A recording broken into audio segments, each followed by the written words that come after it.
We now proceed to our second multidisciplinary team discussion titled Management of Challenging Localized Bronchiectasis.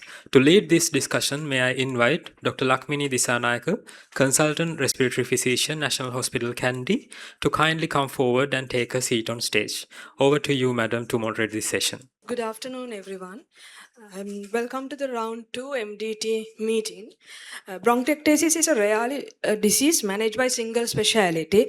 Best outcome comes when respiratory physician, thoracic surgeons, microbiologists, and physiotherapists and nutritionists come together and work together to make complex decisions. Today's discussion focus on focal bronchiectasis. We are determining optimal balance between continued medical therapy and surgical intervention often presents as a complex challenge. Our first panelist is Dr. Amita Fernando, Senior Consultant Respiratory Physician at National Hospital, Sri Lanka. He has extensive experience in respiratory medicine and lung infections and has made significant contribution for clinical practice, research, and national guideline development. I had also had privilege in training under him and making it particular honor to welcome him today. And our next panelist is Dr. Saman Niddagoda, the consultant thoracic surgeon at National Hospital for Respiratory Diseases. He has completed advanced training in advanced fellowship in thoracic surgery at internationally renowned Royal Papworth Hospital, Cambridge. With his expertise and experience in complex thoracic surgery, we are privileged to have him today joining this discussion. Our next panelist is Dr. Aruni Malvatta, Consultant Clinical Nutritionist at National Hospital for Respiratory Diseases, Velisera. She has completed fellowship in Clinical Nutrition in Worcestershire Regional Health and Duke University in the United States. We are delighted to have her expertise in today's discussion. I would also like to warmly welcome our presenter, Dr. Dilip Madanayak, Senior Registrar in Respiratory Medicine, who will take up through a challenging case. Dr. Dilip, floor is yours.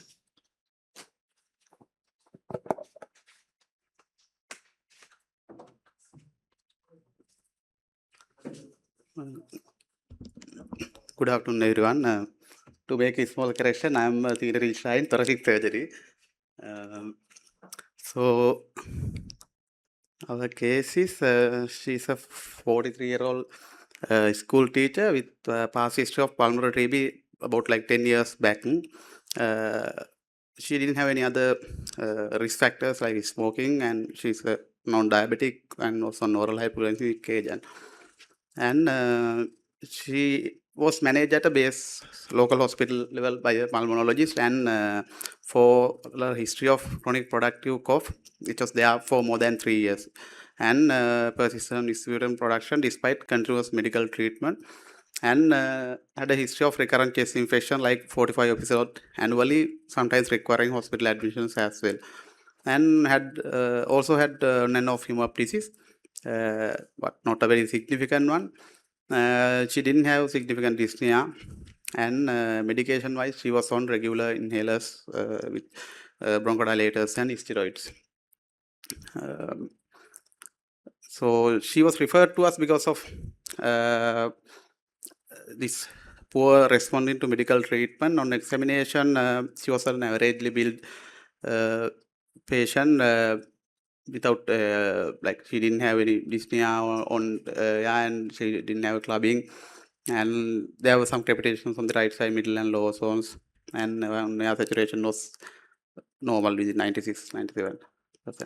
Investigation wise, so initial basic investigation on admission to our unit was basically normal, and sputum AFB, which was done previously with gene test were negative, retroviral negative. She has had a bronchoscopic biopsy culture done previously, which was positive for pseudomonas, and it was actually treated at the base hospital level. And we did pulmonary function test, just marginal, and again we did a repeat bronchoscopy. She had thick secretions, and but there was no endobronchial obstruction. So we did a repeat culture as well as a galactomannan test. Again, the culture was, I think we did twice. The two cultures are positive. One was actually for coliform, and again another pseudomonas. And her galactomanan was a little high marginally. It was like 0.89. So other basic indication like cardiorespiratory wise, it was normal. This was the CT, and the CT showing severe cystic and varicose bronchiectasis, mainly involving right middle lobe as well as the anterior, the medial basal segment of the lower lobe. So medical management wise, again we optimize with chest physiotherapy. We refer to our pulmonologist at National Respiratory Center, and again treated with antibiotic for pseudomonas infection. And due to elevated bile galactomannan level, so we started her on oral voriconazole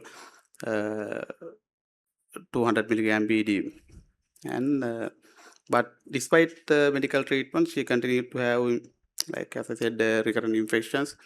And then we thought of going for surgical management. So then we planned for what's lung resection, the anatomically right middle lobectomy plus wedge excision of the lower lobe. I think you may be able to see a little bit of this our intraoperative video clip. You can see actually what is the medial, towards the right side is the bronchiectatic segment of the middle lobe. So then we had to completely take out the middle lobe as well as the bronchiectatic part of the lower lobe medial basal segment part. And post-operatively, she was managed in the ICU immediately after post-operative for 1 day. But during the worst day, again, it was complicated with the chest infection and sepsis. So she required broad-spectrum antibiotic, and again we continued antifungal treatment as well.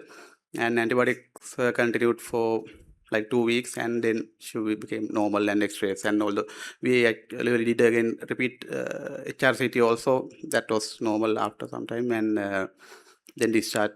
And on review in our clinic visit, she was completely normal with like after 1 month also she didn't have any infection episodes. So, Thank you, Dr. Dilip, for the interesting case. Let's move to the discussion. So my first question is, can you move the slides?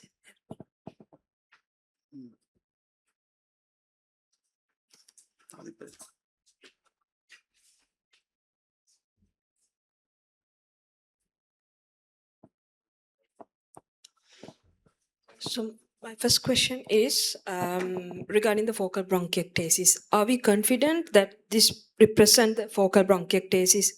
With the given history of previous pulmonary tuberculosis, would you accept TB as the sufficient explanation, or are there circumstances where you would still pursue a broader etiological evaluation? Under that, I would like to ask differential diagnosis we should consider, and whether the previous TB is adequate explanation, and what other investigations you would ask despite of history of TB, sir. Thank you very much. I thank the College of Pulmonologists and Niranjan for inviting me as a panelist for this forum. It has been an interesting morning with a lot of new things I have learned, and especially to have my moderator who was my trainee earlier, and she herself is expert in bronchiectasis. She has worked in tertiary centers with on bronchiectasis. Yes, regarding your question, firstly, we do not know, we don't have much details about the previous AFB report, whether it was TB treatment, whether it was bacteriologically confirmed, whether it was MTB. We do not have much information. Do you have any information on that? As I can remember, we got the patient. I would like to seek information whether the prior episode was bacteriologically confirmed or not, if it was MTB or not. And then there's a gap of few years with recurrent episodes of infections and suggestive of bronchiectasis, pseudomonas organisms isolated. And then the segments are a little unusual for post-TB bronchiectasis, middle and lower lobe bronchiectasis, basal segment of the lower lobe. No? which is a little unusual for post-TB bronchiectasis. We would expect more upper lobe disease in this patient, but the patient has had a reasonable workout to exclude endobronchial lesions by having a bronchoscopy. So there was no endobronchial lesions, there was no extrinsic compression to suggest there was lymph nodes or localized disease cause giving rise to post-obstructive bronchiectasis. Also, the patient has had galactomannan done. I suppose the subsequent cultures that were done during the bronchoscopy were negative for AFB gene expert, and I suppose that it was negative for NTM disease, also atypical mycobacterial disease. So I would these would be my considerations. Yes, strong link with post TB, unusual segments for post TB, and again other causes, mostly the red flags of endobronchial lesions, extrinsic compression I would look for. Given the history of this galactomannan positive, I would look for whether there was association, as we discussed in the morning with Dr. Dal's presentation, Raja Dal's, whether CPA or chronic pulmonary aspergillosis was also a factor, whether things like serum aspergillus-specific IgE was done, but there was no history of asthma in this patient. I think that would be a reasonable account. She's 40-something. 43. Yes, and the other associated things where there's hypogammaglobulinemia like retroviral disease or acquired immune deficiency syndromes, rheumatoid arthritis as we spoke, which can manifest early. But I think it's fairly localized disease. My main focus would be linked with TB. But again, CPA and aspergillus related disease I would look for. Thank you very much, sir. Shall we move to the second question? That is on recurrent chest infections. This patient had recurrent chest infections with Pseudomonas aeruginosa isolated in bronchoscopy. How does this microbiological finding influence your overall management, sir? And in this segment, I would like to ask about first isolation versus chronic infection, and how would you approach eradication therapy, and what is the role of long-term antibiotics, and what is the place for long-term macrolides in patients with chronic Pseudomonas infection? I think Pseudomonas should be considered as a red flag. Anybody who sees a Pseudomonas isolate in sputum should be evaluated for structural abnormalities, either pulmonary, bronchial tree, or sinus involvement. So certain organisms that we spoke in the morning about Pseudomonas, Staph, MRSA, coliforms, Klebsiella, and then Haemophilus recurrent isolate should point towards bronchiectasis, and they should be evaluated. So Dr. Jose explained this nicely. He said the first isolate of Pseudomonas should be treated aggressively. That is one of the points I would like to highlight and take as a take-home message also, because our approach to the first isolate of Pseudomonas is not optimal. We tend to give them drugs like ceftazidime, 1 gram TDS, not of adequate duration and not of adequate dosage also. So the recommendation is 3 grams TDS for 14 days if you are using ceftazidime as your anti-pseudomonal cephalosporin. This to be followed by gentamicin or colistin nebulization. Gentamicin is what we do, nebulization for 3 months. So aggressive approach to the first isolate of Pseudomonas is one of the gaps in our care that we see. Because I believe that this is the same Pseudomonas that undergoes clonal proliferation and all this quorum sensing and evolved strategies for resistance that goes on. So I think one of the main messages would be aggressive eradication regimes. You can use piperacillin, tazobactam, and other anti-pseudomonal other anti-pseudomonal antibiotics, but then 14 days of high-dose IV antibiotics followed by nebulization, gentamicin or colistin. Because of economic reasons, we go for gentamicin. And then if there are repeated isolates, more than 2 isolates, and I think they spoke in the morning 2 isolates 2 months apart, then we have to go for a suppression regime. In this suppression regime, there are various regimes that we use. I personally used gentamicin because that is what's available for us. We had a 1 month off regime, but now we nebulize continuously. And then I was discussing with Lakmini, asking whether there is a definition for suppression.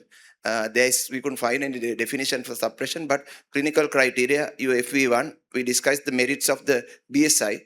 Using your BSI score and symptom score, I think we could decide on the duration. But again, if these patients have recurrent pseudomonas isolates, the options are that we could go for macrolides, as was mentioned, azithromycin. We can combine with our gentamicin, again given caution for NTM disease, having sent the cultures to exclude atypical mycobacterial disease, and cautions with hemophilus resistance and the QT prolongation issues. So I think combination would be the other way to go. Thank you very much, sir, for highlighting importance of eradication regime and 14 days of antibiotics followed by nebulized antibiotics. Let's move to the third question, the fungal lung disease. Aspergillus is frequently isolated in patients with bronchiectasis, yet the treatment is not always indicated.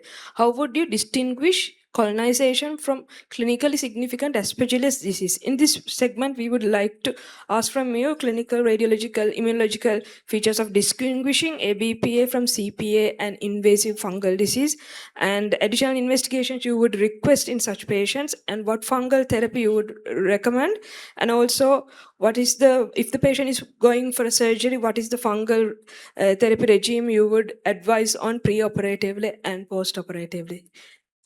I think Aspergillus is an important fungus that we encounter in many clinical settings, post-influenza in MICU as a nosocomial pathogens in ICUs, and in the post-TB lung, interstitial lung disease and other lung diseases. So Aspergillus can present in many forms, like chronic pulmonary aspergillosis, which can be the traditional mycetoma. It can be chronic cavitary aspergillosis. It can be chronic fibrosing alveolar aspergillosis. It can be chronic invasive aspergillosis and aspergillus nodules, some on radiographs which we mistake for TB granulomas. So in that category of patients, we use the serum. Before that, the patient should have clinical symptoms, constitutional symptoms, weight loss for at least 3 months duration. And this patient has recurrent hemoptysis, weight loss, recurrent infection, which suggests that there is ongoing some processes, disease processes ongoing. So we would do the Aspergillus-specific IgG, which suggests chronic infection. We'll also do the Aspergillus galactomannan antigen in serum and in BAL. You know that there are false positives and influenced by antibiotics and many other things. So maybe a cutoff or a high theta cutoff, we would suggest that there is significant Aspergillus burden in the lungs with the microinvasion and of the vasculature with galactomannan being positive. Also, we have discussed this about the sensitivity of our cultures and our BAL cultures for fungi, and Dr. Adavan promotes these high volume cultures where he says that 0.5 to 1 ml should be inoculated in your culture media to get a higher yield of this fungus. The other things that we have is these pan-fungal markers like beta-D-glucan, which may be positive in these patients, but we prefer the galactomannan because it's more Aspergillus specific. Then there we have the fungal PCRs. The fungal PCRs will also say whether there is azole resistance in these patients and will give us more information. So I don't think there's one. And when you come to the Aspergillus sensitized individuals, we have the skin prick test and the Aspergillus specific IgEs. Which we use in Aspergillus sensitized individuals. So to differentiate these entities, your clinical history, then your serology, and also your imaging. We know that Aspergillus ABP is characterized by these mucus plugs, which we discussed, high attenuated mucus, and then this finger in glove and other signs that we associate with ABP. And we know that invasive aspergillosis, there may be this halo where the ground glass penumbra suggesting microvascular invasion. So we would use all these criteria to differentiate in what category of patient these are. As for colonization, yes, significant amount of patients with aspergillus, about 30%, I think, depending on the underlying structural damage or the etiology, whether it's tuberculosis or not, may be aspergillus colonized. But whether to treat or not, you will combine all this, your clinical history, your imaging, your serology, all in combination to decide whether you are going to treat this Aspergillus disease. Thank you, sir. And the next question is on recurrent hemoptysis. In addition for recurrent infective exacerbation, this patient had recurrent hemoptysis. At what point do these features shift from balance between continued medical treatment towards definitive intervention, and how would you decide between bronchial artery embolization and surgical resection in this setting? I will just I'll see that hand over Dr. Dalgode to elaborate on that, because I think this patient, we have three things in mind. The patient has recurrent symptoms, and there has been episodes of hemoptysis. We know that these patients can have life-threatening hemoptysis, especially the mycetoma patients. The patient has a source of infection with Pseudomonas and coliforms being isolated, and poor quality of life with repeated admissions to hospitals. So there are valid reasons for us to clearly think whether there is indication for surgical resection. I would first consider bronchial artery embolization, but again, though bronchial artery embolization option, because there are other things that we have in mind, like source control of infection, protecting the non-affected lung, and there's a fairly young patient in her 40s, where we would consider surgical options in this patient. Yes. So in case of this recurrent hemoptysis, I would say I totally agree with Dr. Amita Fernando that first we have to control the sepsis, and then bronchial artery embolization is the first choice of controlling this bleeding. So if we consider the pathophysiology of this bleeding in these sort of bronchiectasis and fungal infection, it's because of the cavity, and then they bleed into the cavity which is connected to the bronchial tree, which resulting in a massive hemoptysis. And again, the other problem nowadays we see, especially in the north and east region, we recently talked about with Dr. Niranjan as well as Adhavan. Some of the patients, they get concomitant infection with aspergillus and mucormycosis. So which is a very big problem, because in aspergillosis, it infects the cavity with the fungal ball and all, but in mucormycosis, there's a coexisting infection inside the cavity, and these saprophytic fungi, the muco, it is angioinvasive, which can erode into the airway as well as to the bronchial arteries, which is resulting in massive hemoptysis.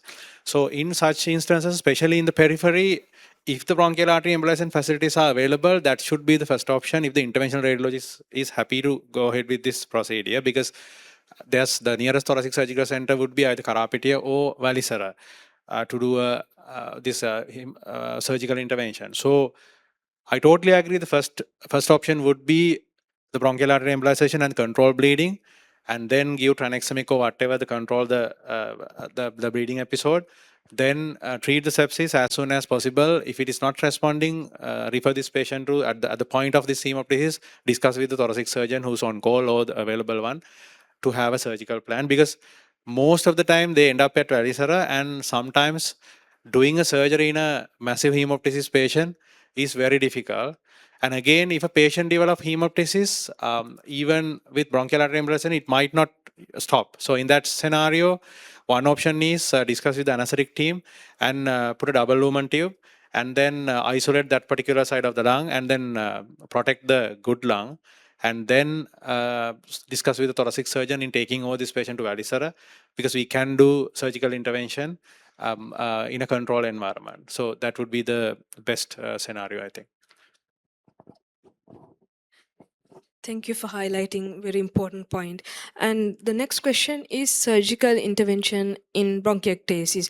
Would you recommend surgery for this patient? And if so, what factors are driving your decision? And when should we refer bronchiectasis patients for surgery? At what stage do you expect respiratory physicians to involve thoracic surgeon? And do you think often we refer the patients late?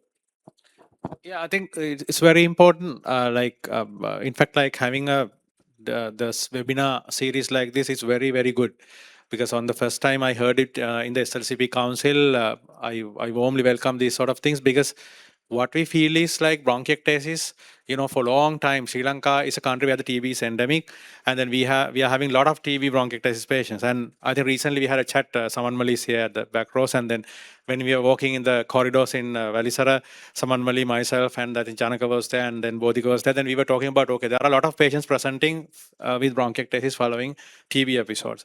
And then by the time that they come to either respiratory team and then refer to the surgeon, then we can't do surgery in most of them, because their reserve lung volume is not adequate to undergo even general anesthesia. So what I can say is like the bronchiectasis is not a medical condition only.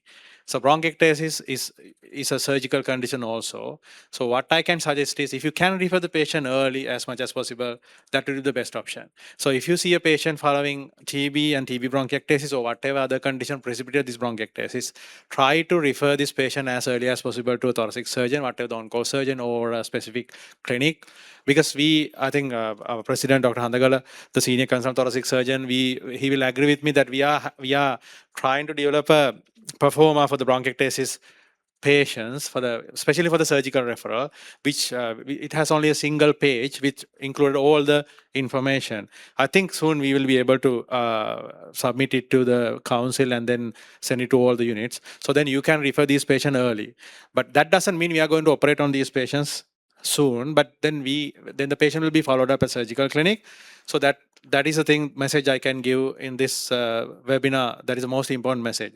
So secondly, in this patient, I would say yes, we will go ahead with surgery. The reason is these are localized bronchiectasis and then again young patient. So we can prevent this. She's in 40s, early 40s, and then we can, by doing surgery, we can prevent a lot of complications. The other day we were talking about it. I think someone will agree with me. Like if we can remove this affected part, and then we will be saving the good lung. So simple as that. And then with massive hemoptysis, yes, they can die, because recently 2 months ago I had a patient with massive hemoptysis transferred from Trinco, and the patient is awaiting surgery. Had one episode of massive hemoptysis, then I took the patient following day to the theater. On theater table, patient had a massive hemoptysis. And can you imagine, like in the thoracic surgical center with the thoracic anesthetists and thoracic surgeons available, we had a very big problem in controlling this hemorrhage. So we did a rigid bronchoscopy, put a double lumen tube, and sent to the ICU. Following day, I removed that affected lobe. But 2 days later, patient died because of the sepsis. So even with the high specialized center with all the people available, respiratory consultant, thoracic surgeons, and thoracic anesthetists, if the patient presented with massive hemoptysis, very difficult to manage. So yes, this patient, we will go with surgery with this given history. And again, timing-wise, it should be a collective decision with the respiratory consultant and the thoracic surgeon, because as Dr. Amita Fernando clearly said, these patients will have some microorganisms like Pseudomonas and other bacteria. So we have to control the sepsis. If we do the surgery at the wrong timing, then patient will have sepsis and patient will die in the ICU. So that's why I think as a good initiative, we are now having a MDT for bronchiectasis, which we have initiated recently, and there's a separate MDT. So that is the place that we can discuss about the timing. So earlier the better. That's what I can say. Thank you. And next question is also to Dr. Iddagoda. So that is on preoperative assessment. What preoperative assessments is essential to determine both operability and postoperative functional reserve? On that segment, we would like to ask what investigations you would expect us to complete before sending to you, especially on lung function, VQ scan, and exercise capacity testings, echocardiogram, and anesthetic referrals. Yeah, again, one of the most important things, again, like the Arun is here, she will elaborate on the nutritional aspect, which is very, very important in these sort of patients. So I'm not going to touch on the nutritional aspect. So the preoperative thing, as you clearly said, as a surgeon, we need a new CT scan, that is CT scan, again with perfusion DLCO. That should be the minimum. But I know that in a lot of centers we can't get TLCO, DLCO all the time. But sometimes even at Valisara we can't get it done when we request. But lung function testing, transition factor, CCT is a must when you are referring. And again, if you can give us an idea about the bronchoscopy and then your culture findings, as Dr. Amita Fernando clearly said in his comments, that we should know what is the previous history of TB, what sort of a TB, whether it is completely treated TB, whether he or she has been treated completely 6 months or whatever the time period has been signed off by a properly concerned pulmonologist, and any culture positivities, and whether you have given any treatment. I think that is the best thing that you can give us. Rest of the thing, if you have the facilities, yes, you can do like shuttle walk test. There are a list of investigations, but if you have the facilities, yes, you can do.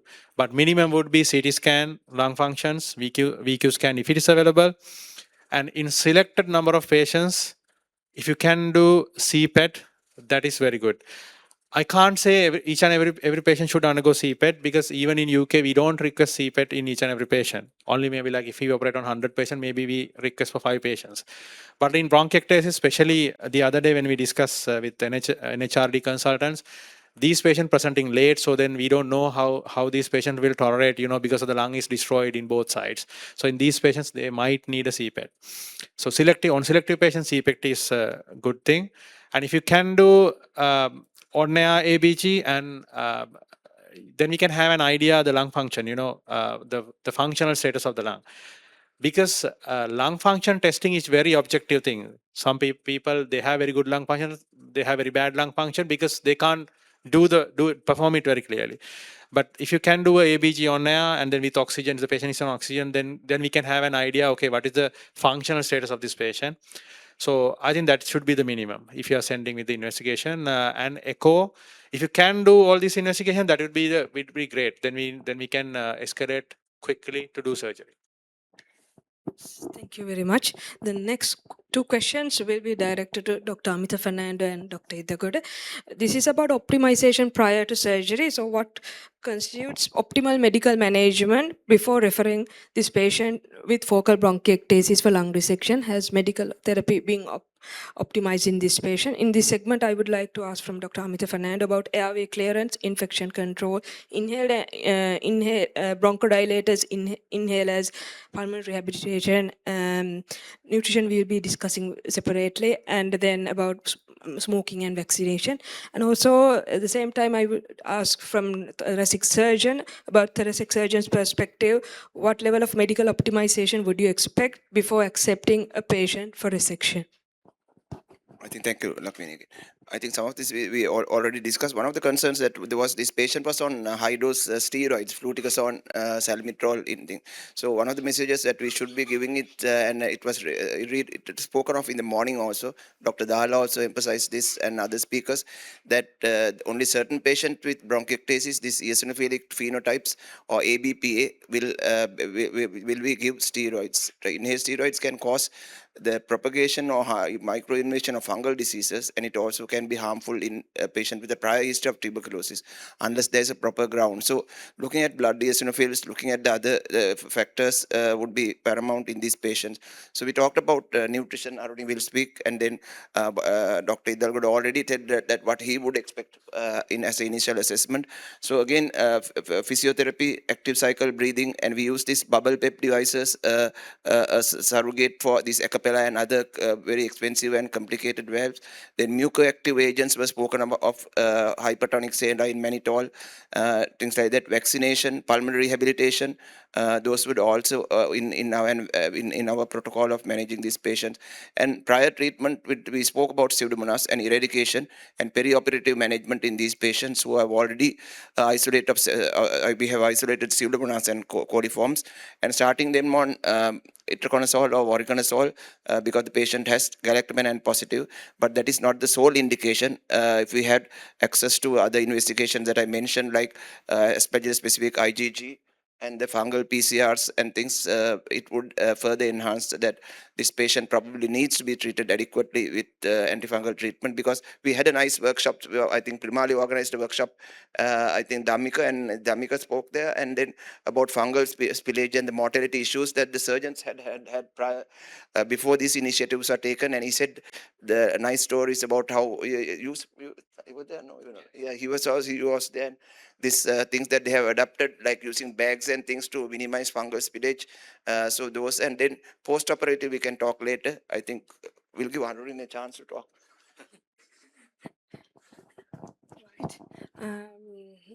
And shall I ask from Dr. Iddagoda and finish the thoracic surgery segment? So thoracic question 9.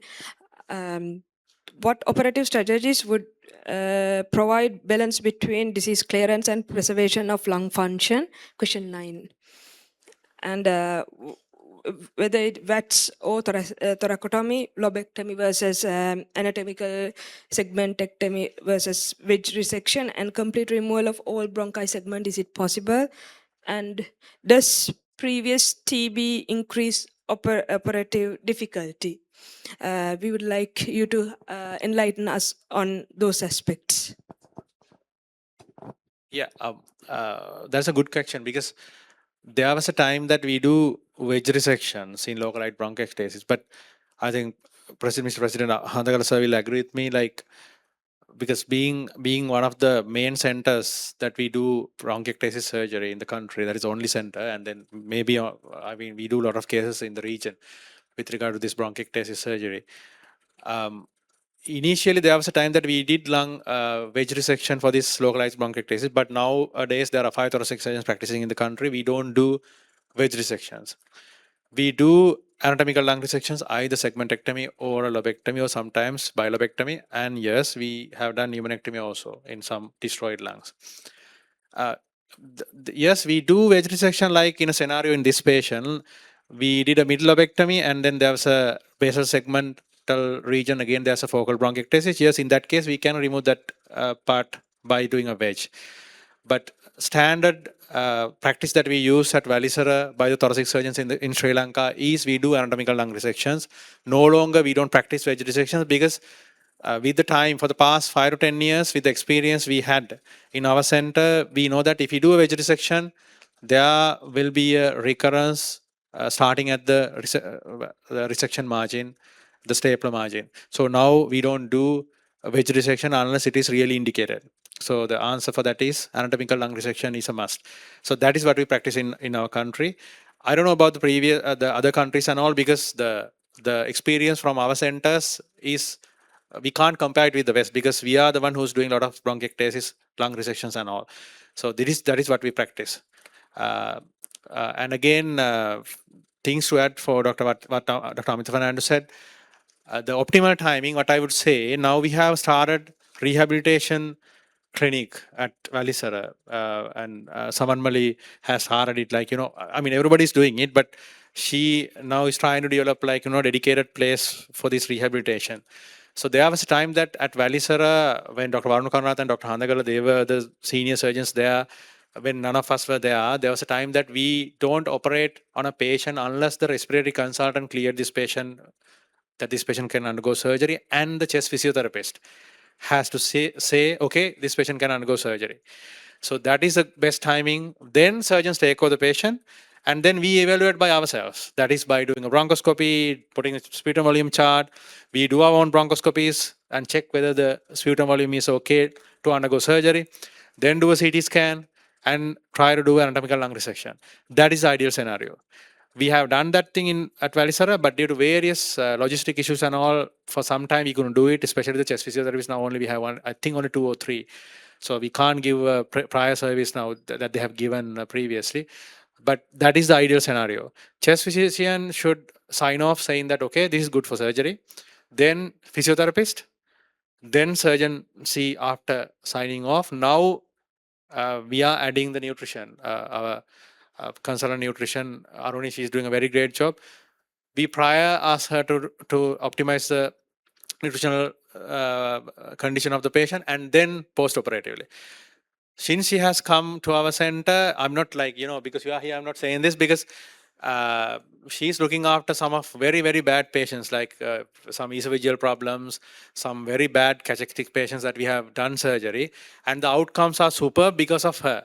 Not because of the surgeons, not because of the pulmonologists, because for the healing process, nutrition is very important. Surgeons we are cutting off and then removing this thing, and then pulmonologists, you are doing a great job in infectious control and then this thing, but healing process, body should have nutrition. So let's move to Dr. Aruni Malvatta's segment.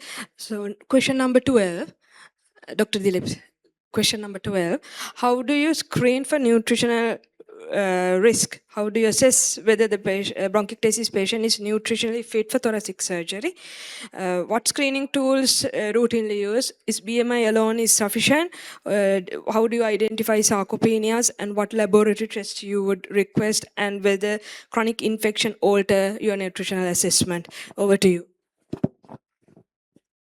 Thank you very much. It was amazing to start with a compliment. Thank you, Saman. So we are trying our best. I would start as that. to the answer to the question, how to screen. Actually, when it comes to nutrition, you know that in very busy respiratory clinics, we know that you're busy. So that's why the screening should come first, and we expect that to be done by you because we are not the primary contact of the patient. So then we go for the assessment. So we will take it up from there.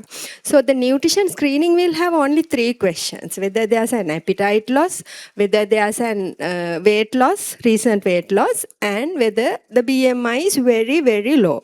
So here, that 3 questions won't take at least a minute to ask. So please ask that. If even one question says yes, ticks the box, you can refer to us. That means almost all the patients that you see, most of them comes here.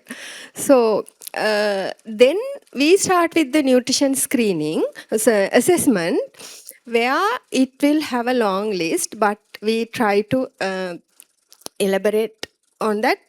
Dietary assessment. Dietary assessment means it comes through the history, whether they have any allergies, food preferences, their dietary habits, cultural relatives. Let's say if it is a Muslim patient, they will definitely go through their fasting and everything. So that kind of dietary assessment is very important. So sometimes the patient, that very patient you go through a very hard operation, might die because of the negligence of the allergy history.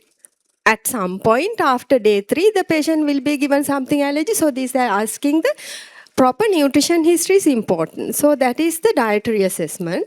So then the anthropometric assessment. I just saw that it was averagely built. You mentioned in the history, but we would like to go for the BMI, weight, height, especially the calf circumference and mid-upper arm circumference, which might give us a idea about their muscle mass.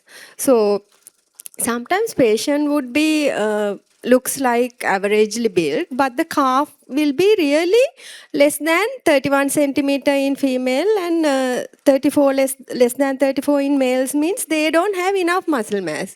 So this calf is a super measurement because it predicts your overall muscle mass. That's how it goes. So therefore, it is very important to measure these things as nutrition assessment part. So anthropometric assessment is important. Then we come to the biochemical assessment, where we see albumin and these full blood count, whether your low HB, whether it is really due to the nutritional causes or maybe folic acid deficiency, B12 deficiency.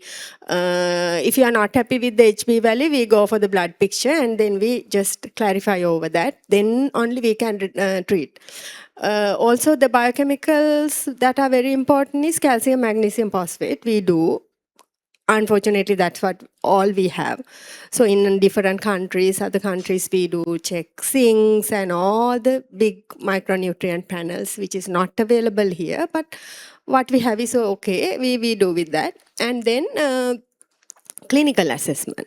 So the clinical assessment here, we do assess the hand grip strength and whether they have any significant clinical picture which will direct us to some kind of macro or micronutrient deficiency. Before you go for the surgery, we want to catch them up. Like, let's say, if they have these Castle scholars and very significant vitamin deficiencies, we can treat them before.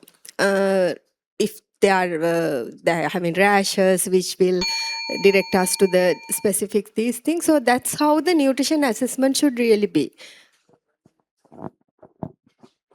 Next question is also to you. How do you optimize, nutritionally optimize a patient prior to surgery? How would you optimize, and also we not need to ask from you about the nutritional principles in nutrition prescription in bronchiectasis patients. And also same time, I would ask my next question as well. How does the nutritional status and post-operative outcomes relate? Nutritional status, pre-op and post-operative to outcomes are highly related. So that's why we should preoperatively optimize. So this patient is, I believe, a optimal candidate for a surgery because she is not wasted or very cachectic. So therefore we have a good background. So it is the high time to operate on her. And what we look here is not only nutrition. We have in prehabilitation, there are 4 parts: medical optimization, nutrition, physical activity, and psychological. So we give dietary prescriptions with macro and micronutrients to optimize the plants. I think we are running out of time. Uh,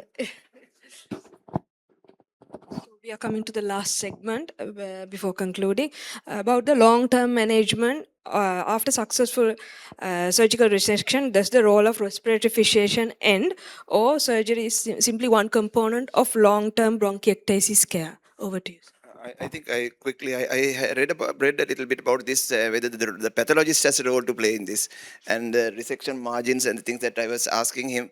So they say that if you should look at the pathology specimens also to see whether this aspergillus isolation that we had, whether there's tissue invasion, whether there were fungal stainings were positive in the tissue, suggesting that there's tissue invasion. And I don't understand the anatomy. I can't remember the anatomy. And he said about recurrences in the resection margin. So whether we should, if we are going to treat this patient further with voriconazole or itraconazole after surgery also has been achieved, I would like someone to answer that question. Yeah, just to further elaborate on that point, I know the time is running out, but the take-home message is, if we do surgery on a bronchiectasis patient, now we do anatomical lung resection, that is segmentectomy or lobectomy. That's what I said, like if we do wedge resections, as Dr. Amita Fernando said, we have to check the histopathological specimen for the margins as if it is in a tumor. Because the patients that some patients I have operated as a senior registrar, now I am seeing as a consultant, coming with recurrences where I have done wedge resections when I like few years ago. So that is the reason, I think, is because the bronchovascular segments and all, when they are draining, if the resection margin is positive in the initial histopathological specimen for the fungal infection, there's a high chance that these patients will get the bronchiectasis or the fungal infection at the resection margin. So that's why nowadays none of our thoracic surgeons in our practice in Sri Lanka, we don't do wedge resection. That is non-anatomical lung resection is not indicated in most of the patients, unless like we are doing a lobectomy and on the same side we are seeing another bronchiectatic segment. If we can't do segmentectomy, then we might do a wedge on that part, but we don't do wedge resection because of that reason. So, and the other thing is like follow-up. This is no longer, we have done surgery and then everything is over. No. We have to follow up this patient, especially the chest physician has to see this patient in frequent intervals, especially if there's a residual, like, if the patient is having fibrosis, some other part of the lung, so the opposite lung is having some problems, at least 3 to 6 months intervals for the next 2 years should be seen by the chest physician. And for the next 2 years, if the patient is not having significant symptoms and the imaging is fine, you have done imaging like CT scan in 6 months time, no symptoms, then you can discharge this patient. If there's any problem, you can come to our clinics. But especially if the patient is having fibrosis, some other problems in the CT, better to see this patient at least 6 months intervals in your clinics, as if it is a cancer patient. Especially this is, you won't be able to find this thing in a guideline, but this is what we see in our center. This is what our practice, that what our seniors said, and what we are doing currently in our center. Because National Hospital for Respiratory Diseases at Valisara, we have been doing this bronchiectasis surgery for the last more than 20 years. So this is the experience that we had. Just a clarification from you, Vasu, even after anatomical resection, would you be guided, if you had the facility, to do aspergillus-specific IgG and continue voriconazole or itraconazole further? Yeah, again, that's a good question, because if it is possible, nowadays we have a mycologist in our department, Valisara. So we always get her opinion, how long we have to give this mycology, the antifungal treatment. Usually we give 4 to 6 weeks of antifungal treatment following this bronchiectasis surgery. If the preoperative IgG or whatever the fungal cultures were positive, we continue at least 4 to 6 weeks. Then we get the mycology opinion, we get the samples, we might do a bronchoscopy, send for BAL for galacroman or get the serum galacroman levels, and we have a discussion with the mycologist whether we have to continue the antifungal treatment. Then again, it depends on, like, there were some patients that we did surgery for mucormycosis, and because the amphotericin has a lot of side effects and all, then sometimes we have a collective decision, okay, because of the side effects and all, we stop the treatment, then we wait and see what is going on. Then we look into the patient's, history and maybe imaging, we are doing bronchoscopy in 2 to 4 weeks time, do a CT, and if the radiological findings are there, if the bronchoscopic findings are there, then again we have to start the treatment. That is very patient-specific management, which should be discussed with the surgeon, chest physician, and mycologist. Now mycology facilities are available at Valisada. There's a consultant. Yeah. Thank you very much for all the panelists for sharing their valuable experience and expertise. And also thank you, Dr. Dilip, for bringing a challenging case for us to discuss. And I hope today's discussion would help you to manage and give the best care for our bronchiectasis patients. Thank you. Our sincere thanks to Dr. Amita Fernando, Dr. Saman Iddagoda, Dr. Aruni Malwatta, Dr. Lakmini Dasanayaka, and Dr. Dilip Chamara Madanayaka for a stimulating and insightful multidisciplinary discussion. I would now like to invite Dr. Samanmali Dalpadatu to present the certificates of appreciation to the resource persons of this session. Dr. Amita Fernando.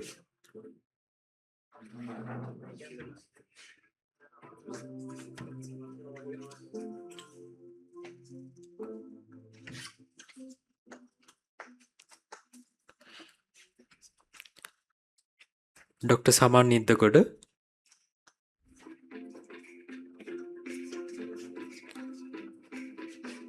Dr. Aruni Malwatta. Dr. Lakmini Dasanayaka. Dr. Dilip Chamar Madanayaka. I would like to invite the resource persons of this MDT discussion to remain on stage for a moment for the official photograph. I would also like to invite the members of the Sri Lanka College of Pulmonologists to join this photograph